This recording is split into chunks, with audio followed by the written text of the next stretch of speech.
Edmond Dantes, violent Bonapartist, took an active part in the return from Elba.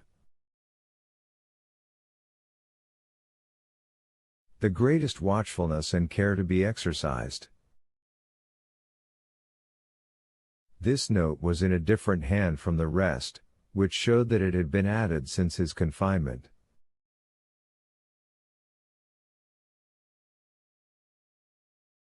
The inspector could not contend against this accusation. He simply wrote, "Nothing to be done."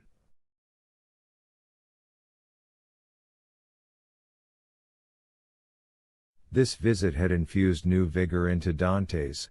He had, till then, forgotten the date, but now, with a fragment of plaster, he wrote the date, 30th of July, 1816, and made a mark every day, in order not to lose his reckoning again.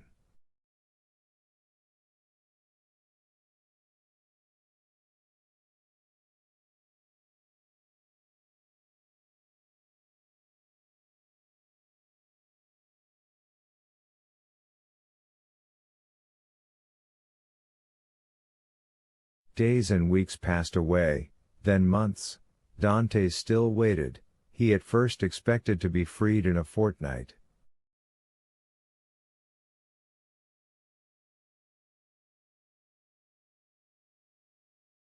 This fortnight expired. He decided that the inspector would do nothing until his return to Paris, and that he would not reach there until his circuit was finished. He therefore fixed 3 months.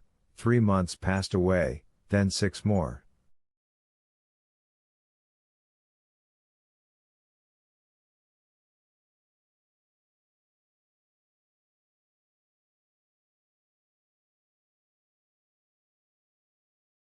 Finally 10 months and a half had gone by and no favorable change had taken place, and Dantes began to fancy the inspector's visit but a dream, an illusion of the brain.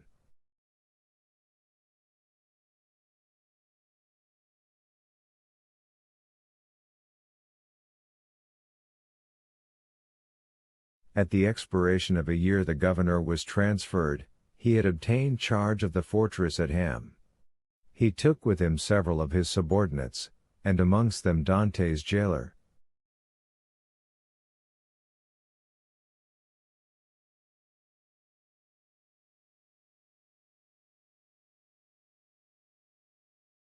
A new governor arrived. It would have been too tedious to acquire the names of the prisoners.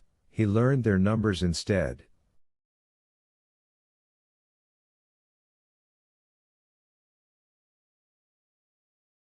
This horrible place contained 50 cells.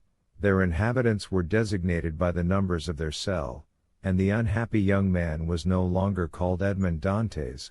He was now number 34.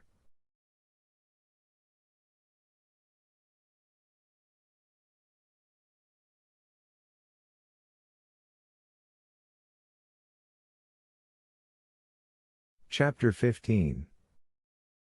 Number 34 and number 27. Dantes passed through all the stages of torture natural to prisoners in suspense.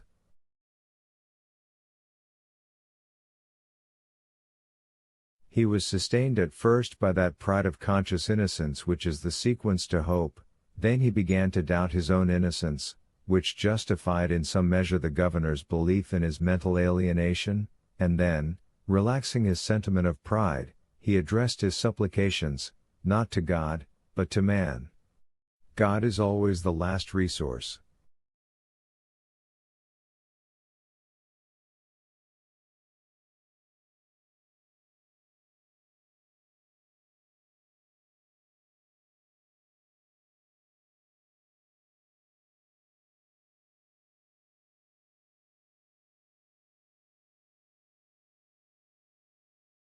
Unfortunates, who ought to begin with God, do not have any hope in Him till they have exhausted all other means of deliverance.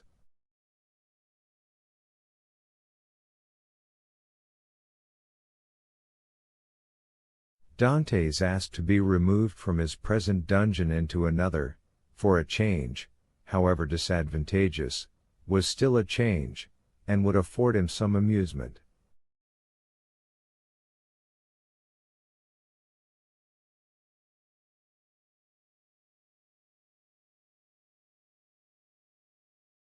He entreated to be allowed to walk about, to have fresh air, books, and writing materials.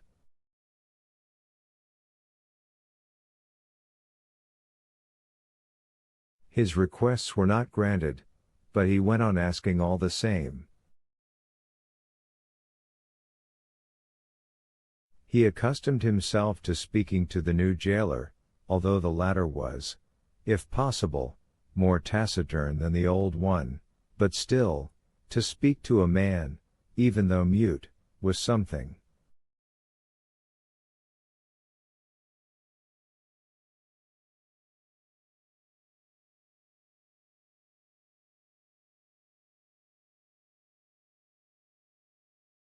Dante spoke for the sake of hearing his own voice. He had tried to speak when alone, but the sound of his voice terrified him.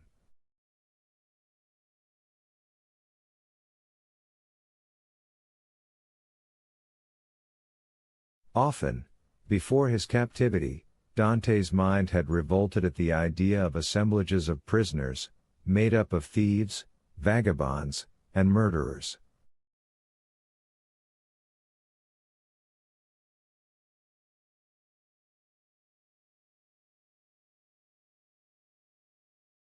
He now wished to be amongst them, in order to see some other face besides that of his jailer. He sighed for the galleys, with the infamous costume, the chain, and the brand on the shoulder.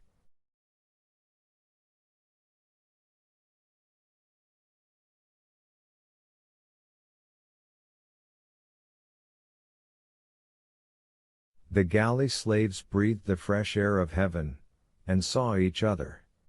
They were very happy.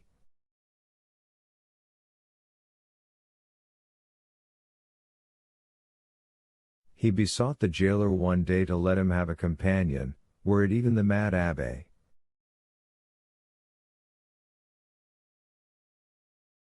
The jailer, though rough and hardened by the constant sight of so much suffering, was yet a man.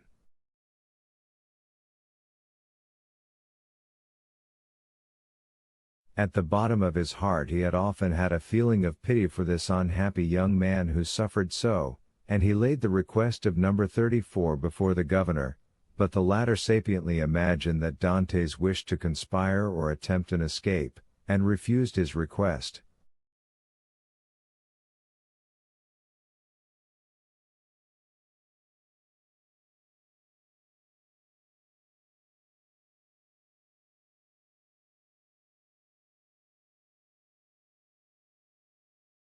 Dante's had exhausted all human resources, and he then turned to God.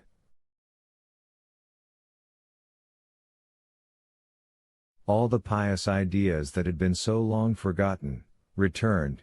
He recollected the prayers his mother had taught him, and discovered a new meaning in every word, for in prosperity prayers seem but a mere medley of words, until misfortune comes and the unhappy sufferer first understands the meaning of the sublime language in which he invokes the pity of heaven.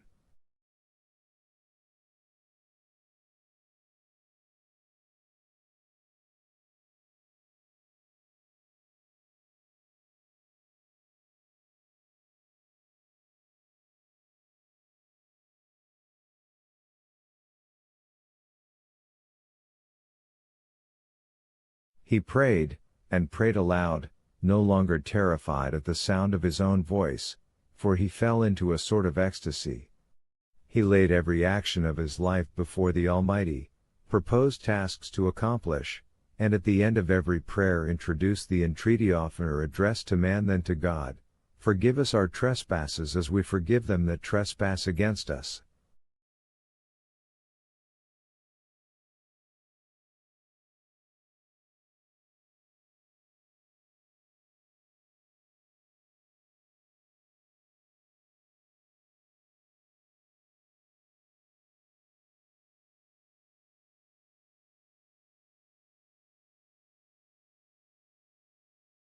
Yet in spite of his earnest prayers, Dante's remained a prisoner.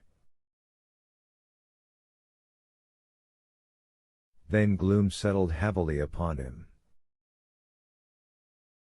Dantes was a man of great simplicity of thought, and without education, he could not, therefore, in the solitude of his dungeon, traverse in mental vision the history of the ages, bring to life the nations that had perished, and rebuild the ancient cities so vast and stupendous in the light of the imagination, and that passed before the eye glowing with celestial colors in Martin's Babylonian pictures. He could not do this, he whose past life was so short, whose present so melancholy, and his future so doubtful. 19 years of light to reflect upon in eternal darkness.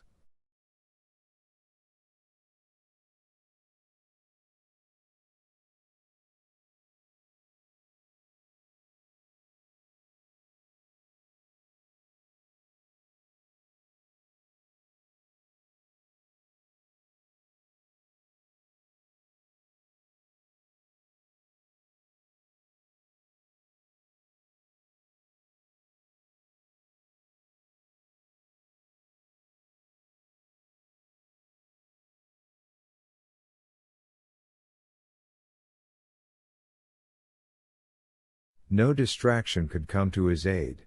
His energetic spirit, that would have exulted in thus revisiting the past, was imprisoned like an eagle in a cage.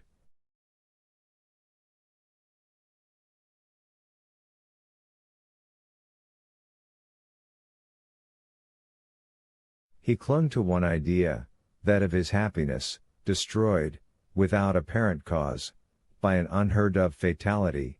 He considered and reconsidered this idea, devoured it, so to speak, as the implacable Ugolino devours the skull of Archbishop Roger in the Inferno of Dante.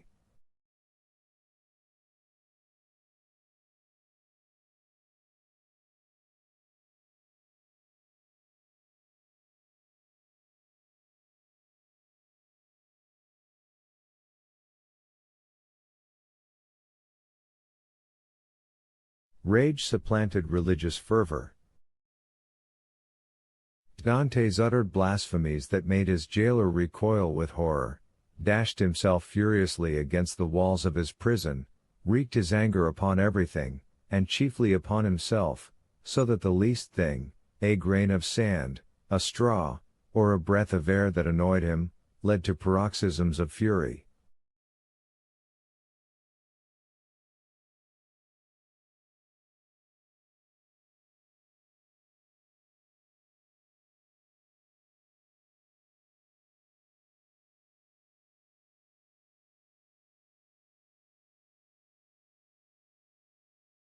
Then the letter that Villefort had showed to him recurred to his mind, and every line gleamed forth in fiery letters on the wall like the Mene Tekel Upharsin of Belshazzar.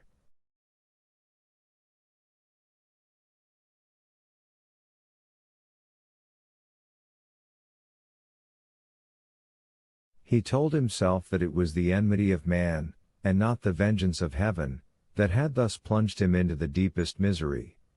He consigned his unknown persecutors to the most horrible tortures he could imagine, and found them all insufficient, because after torture came death, and after death, if not repose, at least the boon of unconsciousness.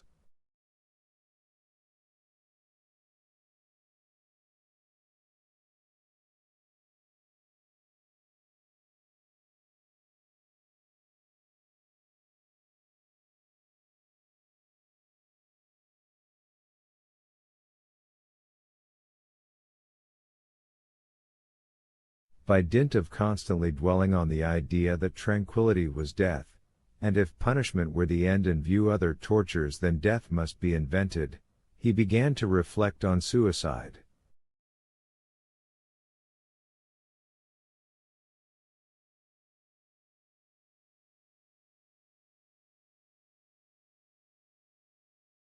Unhappy he, who, on the brink of misfortune, broods over ideas like these.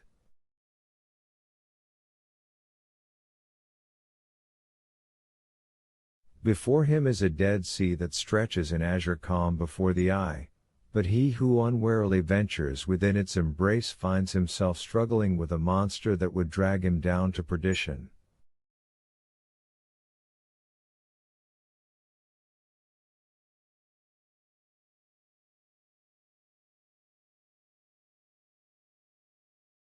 Once thus ensnared, unless the protecting hand of God snatch him thence, all is over, and his struggles but tend to hasten his destruction.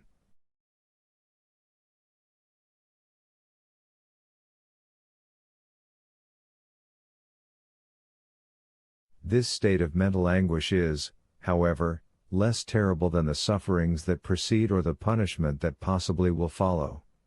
There is a sort of consolation at the contemplation of the yawning abyss, at the bottom of which lie darkness and obscurity.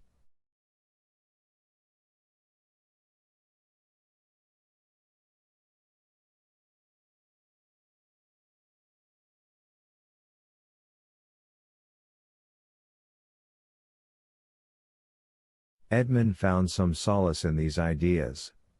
All his sorrows, all his sufferings, with their train of gloomy spectres, fled from his cell when the angel of death seemed about to enter.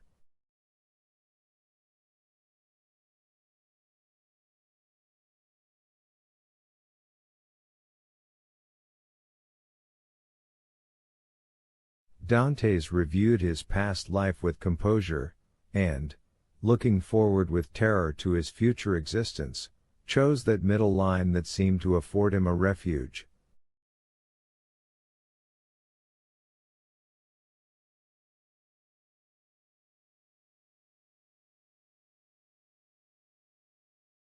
Sometimes, said he, in my voyages, when I was a man and commanded other men, I have seen the heavens overcast, the sea rage and foam, the storm arise, and, like a monstrous bird, beating the two horizons with its wings. Then I felt that my vessel was a vain refuge, that trembled and shook before the tempest. Soon the fury of the waves and the sight of the sharp rocks announced the approach of death, and death then terrified me, and I used all my skill and intelligence as a man and a sailor to struggle against the wrath of God.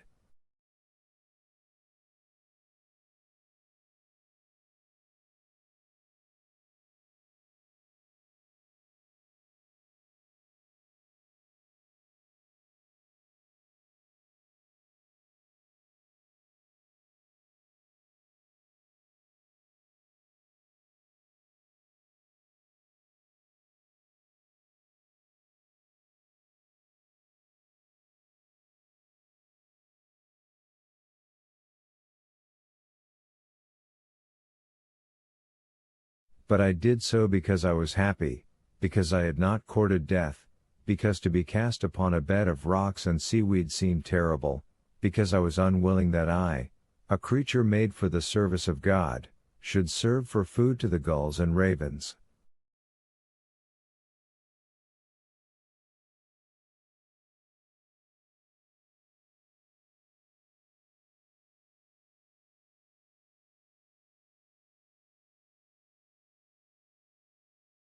But now it is different, I have lost all that bound me to life, death smiles and invites me to repose, I die after my own manner, I die exhausted and broken-spirited, as I fall asleep when I have paced 3,000 times round my cell.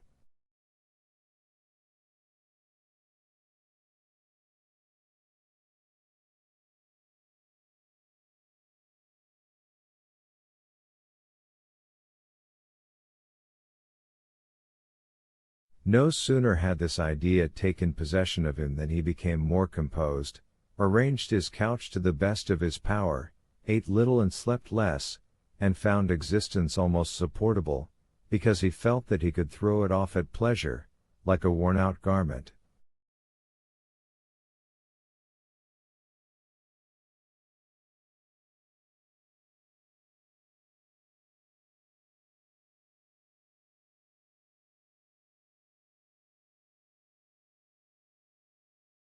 Two methods of self-destruction were at his disposal. He could hang himself with his handkerchief to the window bars, or refuse food and die of starvation.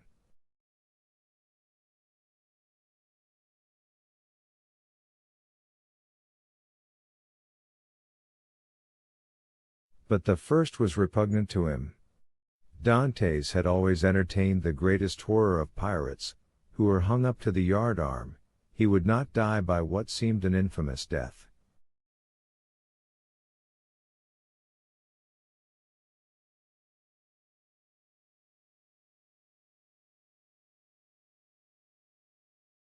He resolved to adopt the second, and began that day to carry out his resolve.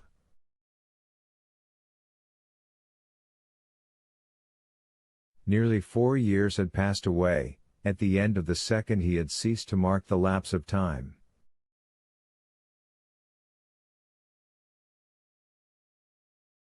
Dante said, "I wished to die, and had chosen the manner of his death, and fearful of changing his mind, he had taken an oath to die."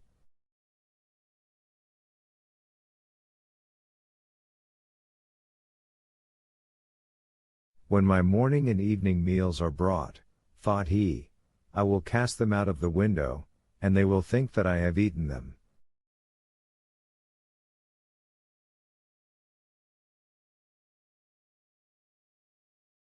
He kept his word. Twice a day he cast out, through the barred aperture, the provisions his jailer brought him, at first gaily, then with deliberation, and at last with regret.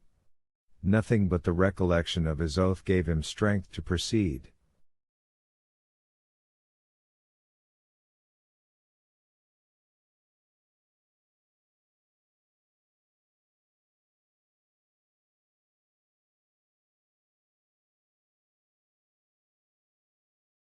Hunger made viands once repugnant, now acceptable. He held the plate in his hand for an hour at a time, and gazed thoughtfully at the morsel of bad meat, of tainted fish, of black and moldy bread,